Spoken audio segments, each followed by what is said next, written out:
आबा,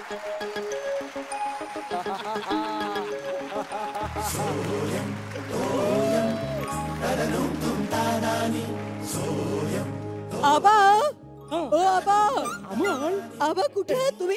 आबा काय चाललंय तुमचं? अगं बाई किती वेळ शोधते तुम्हाला मी आणि काही तयारी नाही तुमची अजून. कपडे कुठे तुमचे? हे काय घातले? अहो ते नाही हो, सदरा कुठे आहे? अरे बापरे. अहो मग काय गोंधळ घालतात या शिर्याला ना एक काम सांगावं तर करणार नाही. शिर्या, ए शिर्या, आई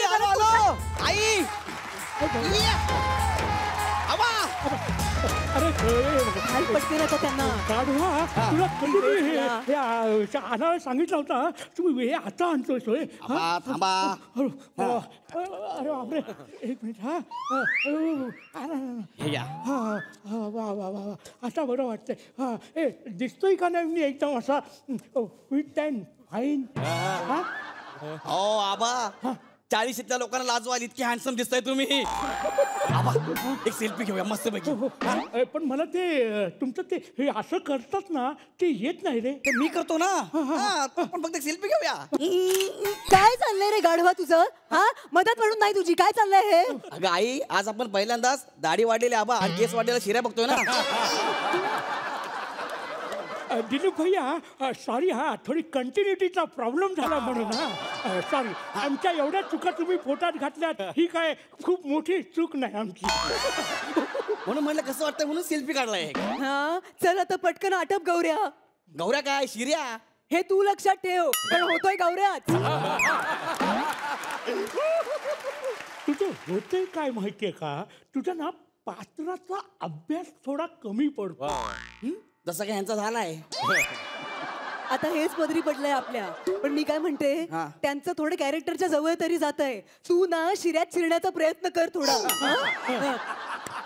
आबा गोळ्या घेतल्यात का? हो विंगेतच आबा करण्याची गोळी घेऊन आलेत ते. आबा या इकडं. डांबीस झालाय, डांबीस सांगून ठेवलं शिऱ्या तुला. आज काय आहे? काय काय? आज सहस्त्र बुड्ढे दर्शनाला येणार आहेत. एवढे बुड्ढे? हे शामल कसं काय? काय ऐकताय तुम्ही त्याचं? सहस्त्र चंद्र दर्शन सोहळा आहे तुमचा. असं काय करता? आई शाला का कुठे आहे? अरे तिचं पात्र कोण करणार हा प्रश्न होता. आणि बाबा त्यांच्या पात्राचं करायचं काय हा प्रश्न होता. पहिलं सगळं आज आपल्यालाच करायचं. So much talent.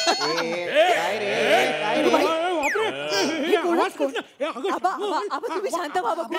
खाली बसा, तुम्ही आवाजाचं टेन्शन घेऊ नका. आज मी तुमच्याकरता स्पेशल गिफ्ट आणलेलं आहे. मी आणलंय. येस, 1 काऊ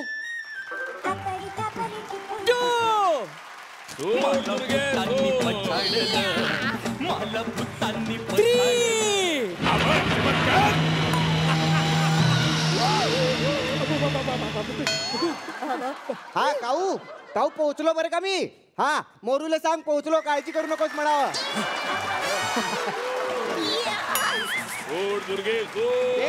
दिला धर. काय म्हणतोस?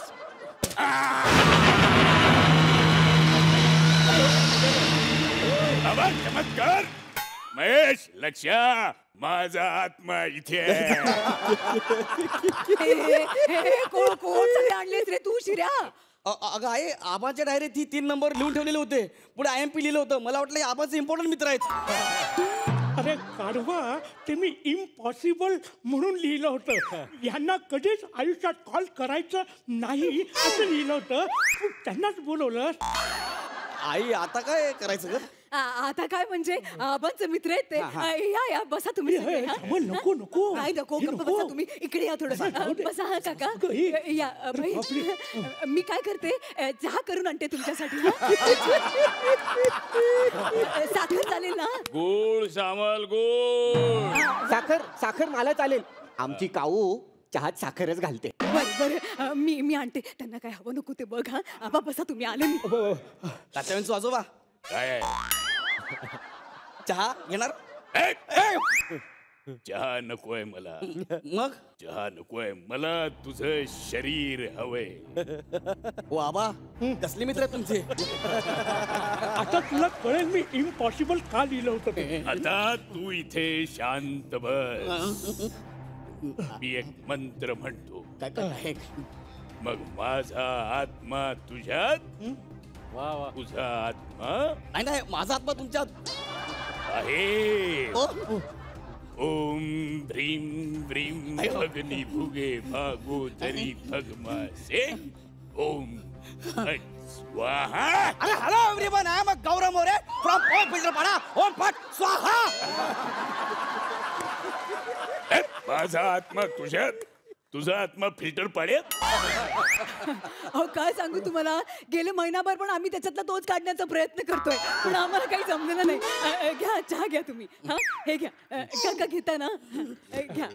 आबा गोळ्या घेतल्यात का? अगं घेतल्या का मी गोळ्या? किती वेळा गोळ्या घेतल्या मुळात मला एवढ्या गोळ्या चालूच नाही आहेत. हा मी मनात आणलं ना तर आजही आत्ता इथे 100 दोरीच्या उड्या घालू शकतो. दाखवा. मनात आणलं नाही ना अजून. पण मी काय म्हणते आबा, ह्या सगळ्यांची आणि तुमची कशी भेट झाली ते नाही कळलं. सगळ्यात आधी मी सांगू का? सांग चिमन सांग. पुणे कुरुंदवाड पुणे.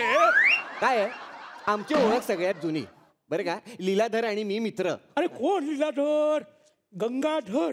हा गंगा. ट्रिब्यूट गंगाधर टिपरे. गंगाधरचा मित्र शक्तिमान. अरे गुंड्या भाऊ. गुंड्या भाऊ नाही का?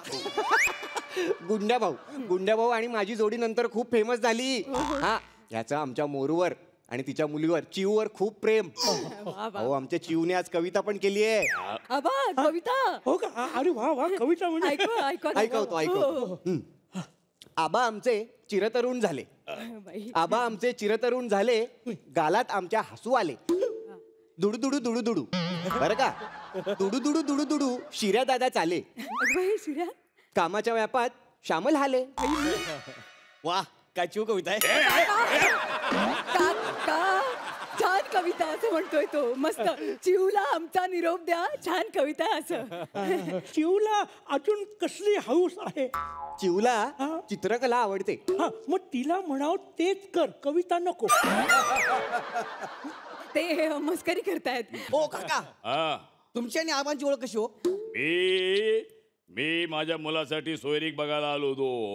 ओ काका तुमचा तो मुलगा आहे ना? हा. ए, बाबा लगीन ढिंचाक ढिंचाक ढिंचाक ढिंचाक ढिंचाक बाबा लगीन.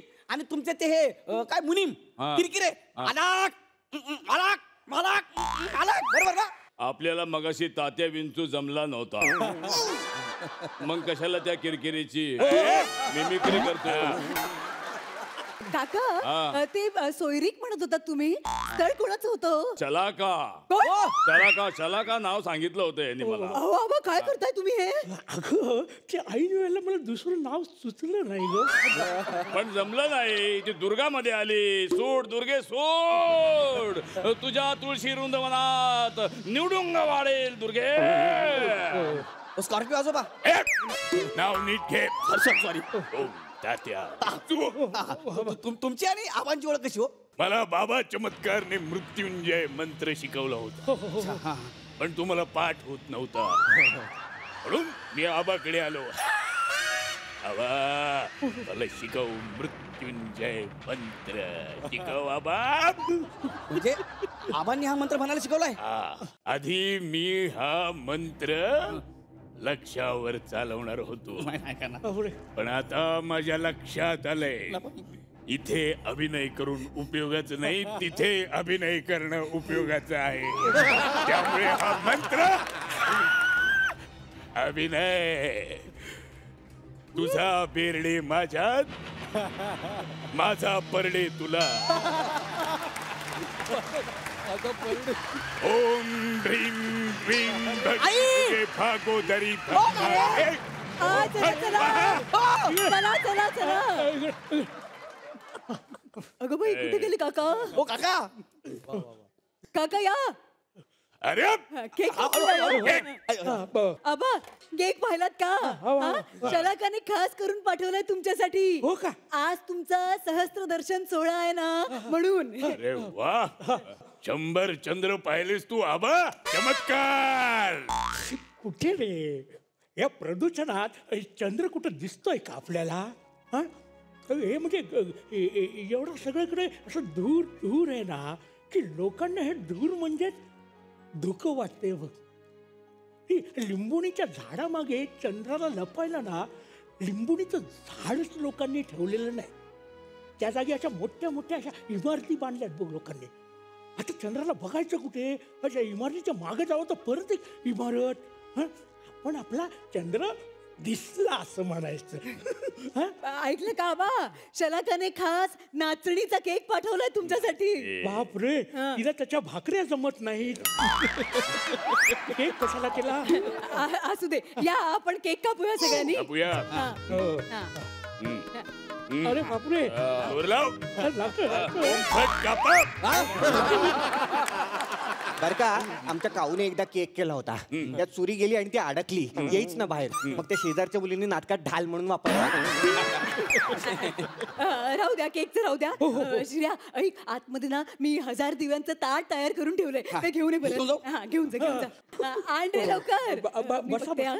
हवा मला माहितीये तू केक का नाही खाल्लास. हे बघ असं वागू नकोस. हे बरं आहे. हे ऐकलंस काय? आबा हा. हे आले दिवे, दिवे आले दिवे. अरे वा. आबा, ओवाळा. अरे बाप. तर आज आबांचा सहस्त्र चंद्र दर्शन सोहळा. या, आपण सगळ्यांनी मिळून त्यांना ओवाळूया. ये, श्रेया, ये. एक मिनिट थांबा. मला थोडं बोलायचं होतं. म्हणजे ना माझा कशाला असं हे असं सत्कार वगैरे करताय तुम्ही? आपण सगळेच ज्यांच्या लिखाणातून आणि ज्यांच्या अभिनयातून जन्माला आलो ना, आपण त्यांचा आनंद सोहळा साजरा करूया. खरंय आबा तुमचं. हा, म्हणजे आपण सगळी कागदावरची पात्र, पण त्यात खरे प्राण फुंकले दिलीप काकांनी. पण त्याआधी नंदू भेटला होता. नंदू चौकट राजा मधला. काय सांगता? कविता केली आहे. अगं बाई, म्हणून ऐकवा. दाखवू. हो, हो. 1 2 ला ला ला ला ला ला ला ला ला ला ला ला. सिनेमा मधले राजे आम्ही, मी अभिनेता निराळा निराळा. मी असा कसा वेगळा वेगळा वेगळा. मी असा कसा वेगळा वेगळा. नाना नंदू इनामदार, मास्तर अप्पा जहागीरदार, नारबा गांधी दिमाखदार, घेऊन आले दशावतार. नजर जगाची खिळवून ठेवतो मी एक बावळा बावळा बावळा. मी असा कसा वेगळा वेगळा वेगळा. मी असा कसा वेगळा. काय? वा वा वा. देव पण एखाद्याला किती समर्पक नाव देतो बघा. हा, प्रभावळकर. आपल्या सगळ्यांवर त्यांचाच प्रभाव आहे, नाही का? दिलीप भैया, तुम्हाला जरा विनंती करायची होती की तुम्ही जरा इथे 2 मिनिटं आला असतात ना. आम्ही येतो तिथे तुम्हाला आणायला. एक मिनिट इकडे कोपऱ्यात उभे राहा. थांबा. प्रफुल्ल चंद्र एवी लाव. ज्ञानेश्वर महाराजांचा अभंग आहे. अवघाची संसार सुखाचा करीन, आनंदे भरीन तिन्ही लोक. या अभंगाला सार्थ ठरवणारं व्यक्तिमत्व म्हणजे दिलीप प्रभावळकर. नाटक, चित्रपट, मालिका या 3ही कला प्रकारांना आपल्या अभिनयानं, लेखणीनं समृद्ध करणारं व्यक्तिमत्व म्हणजे आदरणीय दिलीप प्रभावळकर. प्रेक्षकांचे लाडके चिमणराव, रसिकांसोबत हसवाफसवी करत अभिनयानं झपाटलेला हा अवलिया या खेळियानं मनोरंजन क्षेत्राशी आपली घट्ट नाती गोती जपली. साचेबद्ध चौकट मोडत राजा झालात अभिनयाचे अनभिषिक्त. नट हा पाण्यासारखा असावा असं म्हणतात. ज्या पात्रात जातो त्या पात्राचा आकार घेणारा, जो रंग मिसळाल त्या रंगाचा होऊन जाणारा. तुम्ही हे बेमालूमपणे करत गेला. एखाद्या अभिनेत्यानं साकार केलेलं कुठलंच पात्र प्रेक्षकांच्या स्मरणात राहतं असं आपण बऱ्याचदा पाहिलंय. पण तुम्ही सादर केलेल्या असंख्य पात्रात दिलीप प्रभावळकर शोधणं केवळ अशक्य. चौकट राजामधला नंदू असो, एक डाव भूताचा मधले मास्तर असो, तात्या विंचू असो, नाहीतर गांधीजी, तुम्ही नेहमीच जीव ओतून काम केलं. शांत, संयमी, मिश्किल, खट्याळ, बेरकी, रुबाबदार अशा अनेक विशेषणांना पुरून उरणारा अभिनय सम्राट म्हणजे आमचे लाडके दिलीप प्रभावळकर. तुमच्या लेखणीतून साकारलेले, अभिनयातून दिसलेले सहस्रावतार प्रेक्षकांनी अनुभवले आहेतच. आता तुमच्या अभिनयानं नटलेला दशावतार प्रेक्षकांच्या भेटीला येतोय. तुमचं हे रूपही रसिक अभिमानानं डोक्यावर घेतील यात शंका नाही. तुमच्या कलाशक्तीला, चिरतरुण प्रतिभेला हवा येऊ द्याच्या मंचावरून आमचा मानाचा मुजरा.